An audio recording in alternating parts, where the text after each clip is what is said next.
Assalamualaikum warahmatullahi wabarakatuh.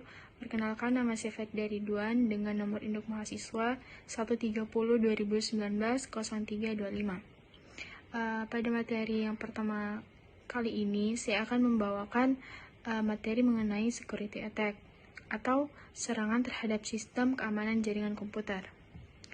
Baik, langsung saja. Security attack adalah suatu usaha untuk mengetahui fungsi di dalam suatu sistem komputer. Secara sederhana, alur informasi yang benar adalah mengalir dari sumber informasi ke tujuan informasi tanpa adanya gangguan perjalanan dari sumber ke tujuan, dan tidak ada informasi yang hilang selama perjalanan tersebut. Security attack merupakan segala bentuk pola, cara, metode yang dapat menimbulkan gangguan terhadap suatu sistem komputer atau jaringan.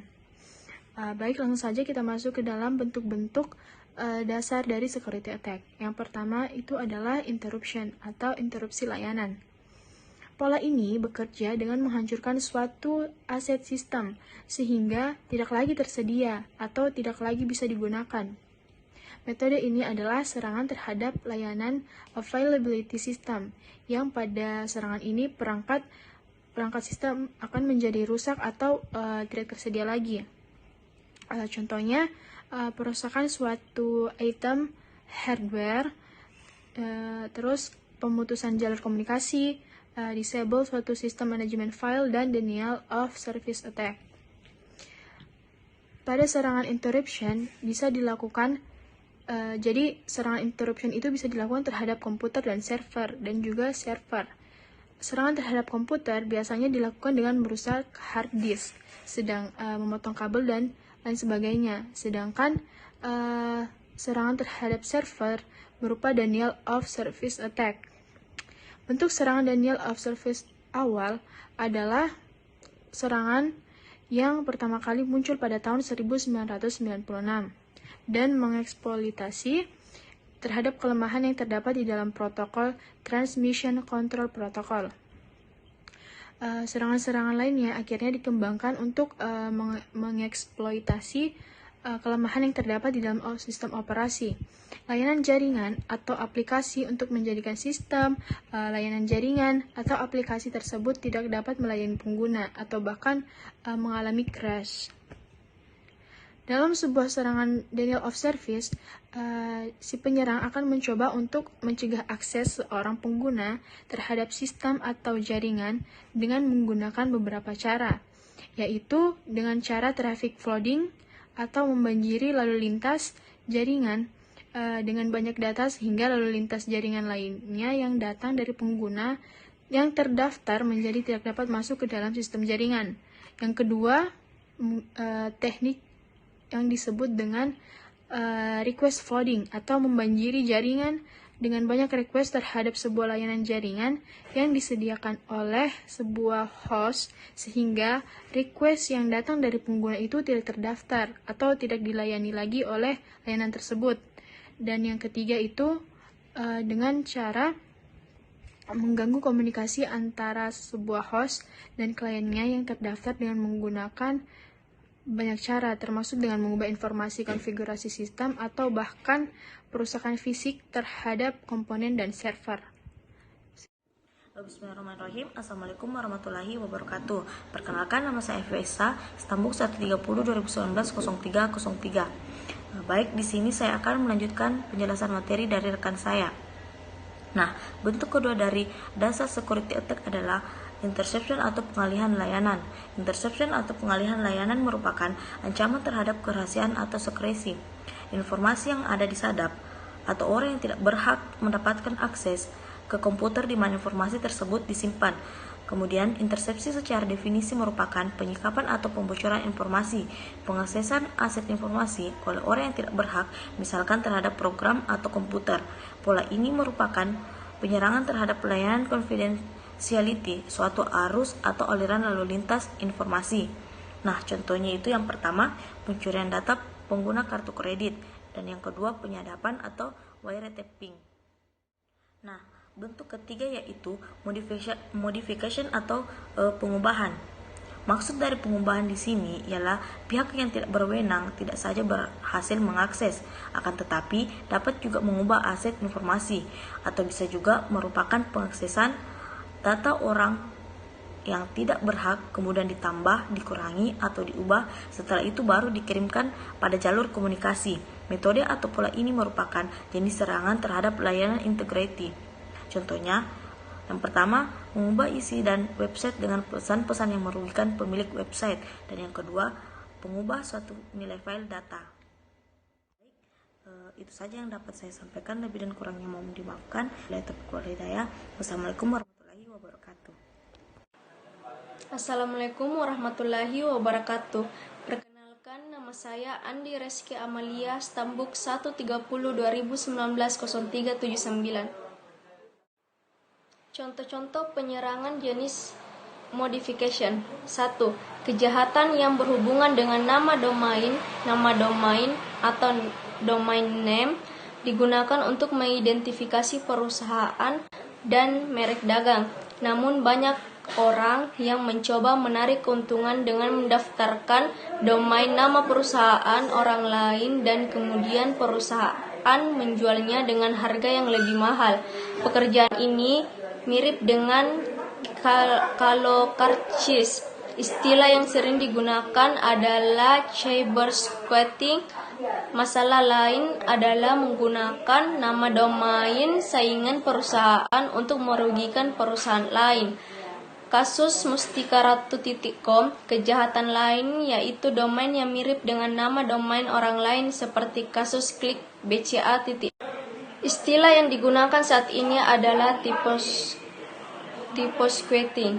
2. Berita jpnn.com pada tanggal 27 bulan 2 2013 menulis bahwa Badan Reserse Kriminal atau Bareskrim Polri melalui Subdit Cybercrime mencatat lebih dari 350 kasus pidana cyber pernah terjadi di Indonesia. Yang terbaru adalah aksi Wildan hacker asal Jambar, Jatim yang berhasil menembus tampilan website resmi Presiden Republik Indonesia. 3. Pada tanggal 17 April 2004, Dhani Hermansyah melakukan deface dengan mengubah nama-nama partai yang ada dengan nama-nama buah dalam website KPU.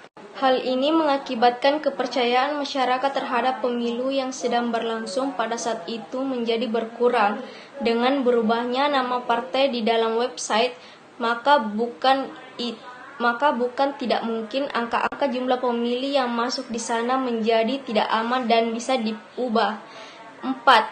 Fabrication atau produksi pemalsuan. Pihak yang tidak berkewenangan menyisipkan objek palsu ke dalam sistem, atau seseorang user yang tidak berhak mengambil data, kemudian menambahkannya dengan tujuan untuk dipalsukan. Fabrication merupakan serangan terhadap layanan authentication. Contoh, memasukkan pesan-pesan palsu seperti email palsu ke dalam jaringan komputer. Kerugian dari fabrication: 1.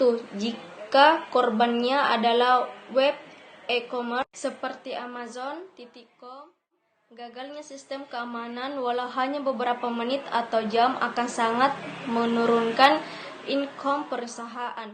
Jika institusi militer, maka dokumen-dokumen rahasia berupa pengembangan sistem keamanan bisa dibajak oleh pihak-pihak yang menginginkannya.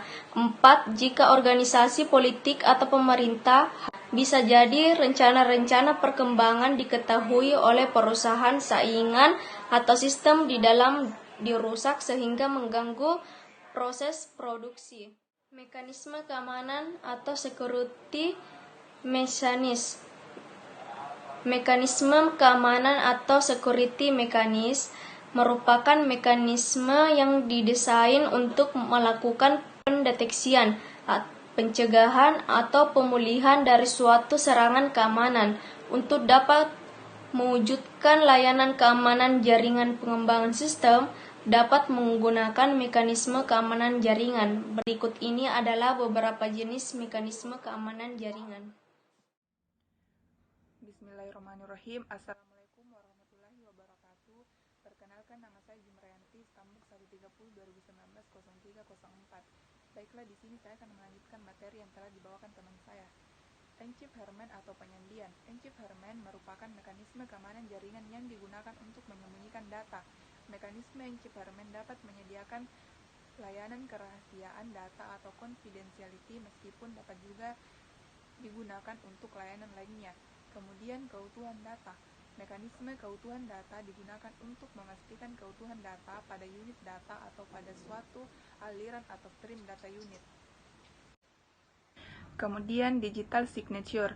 Digital signature merupakan mekanisme keamanan jaringan yang menyediakan cara bagi pengirim data untuk menandatangani secara elektronik sebuah data dan penerima dapat memverifikasi tanda tangan itu secara elektronik. Kemudian, authentication exchange.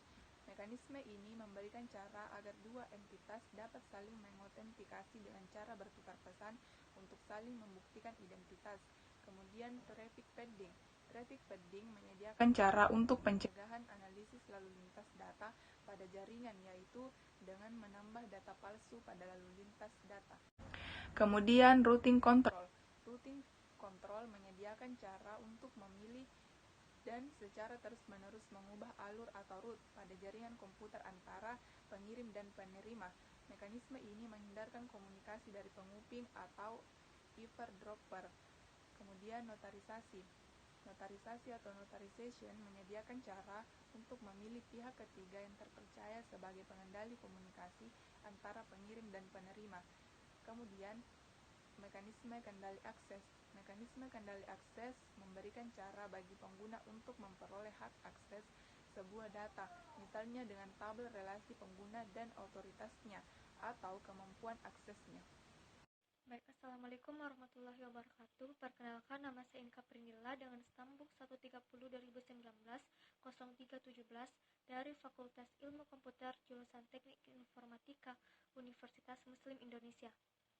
Nah, di sini saya akan menjelaskan tentang pelayanan keamanan atau yang biasa disebut juga dengan security service.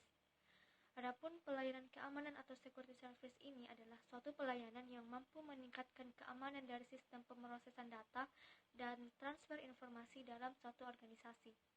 Nah, selanjutnya, pelayanan keamanan atau security service ini dibagi menjadi 6 kategori, yaitu autentikasi atau authentication.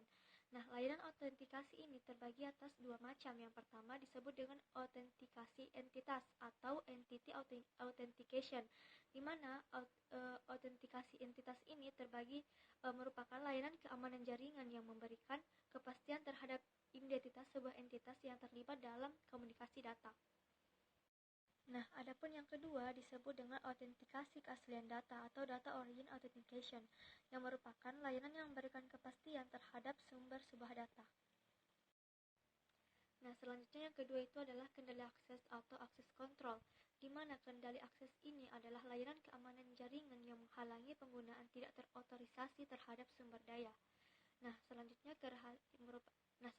itu adalah kerahasiaan data atau data confidentiality, di mana kerahasiaan data ini merupakan layanan keamanan jaringan yang memproteksi data tertransmisi terhadap pengungkapan oleh pihak yang tidak berwenang atau yang tidak berhak.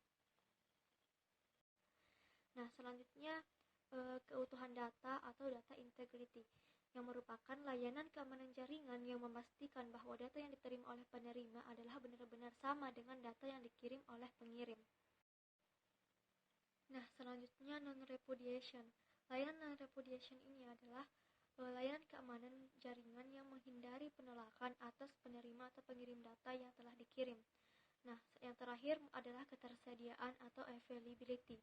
Layanan availability ini adalah layanan sistem yang membuat sumber daya sistem tetap dapat diakses dan digunakan ketika ada permintaan dari pihak yang berwenang. Baik, sekian dari saya. Assalamualaikum warahmatullahi wabarakatuh.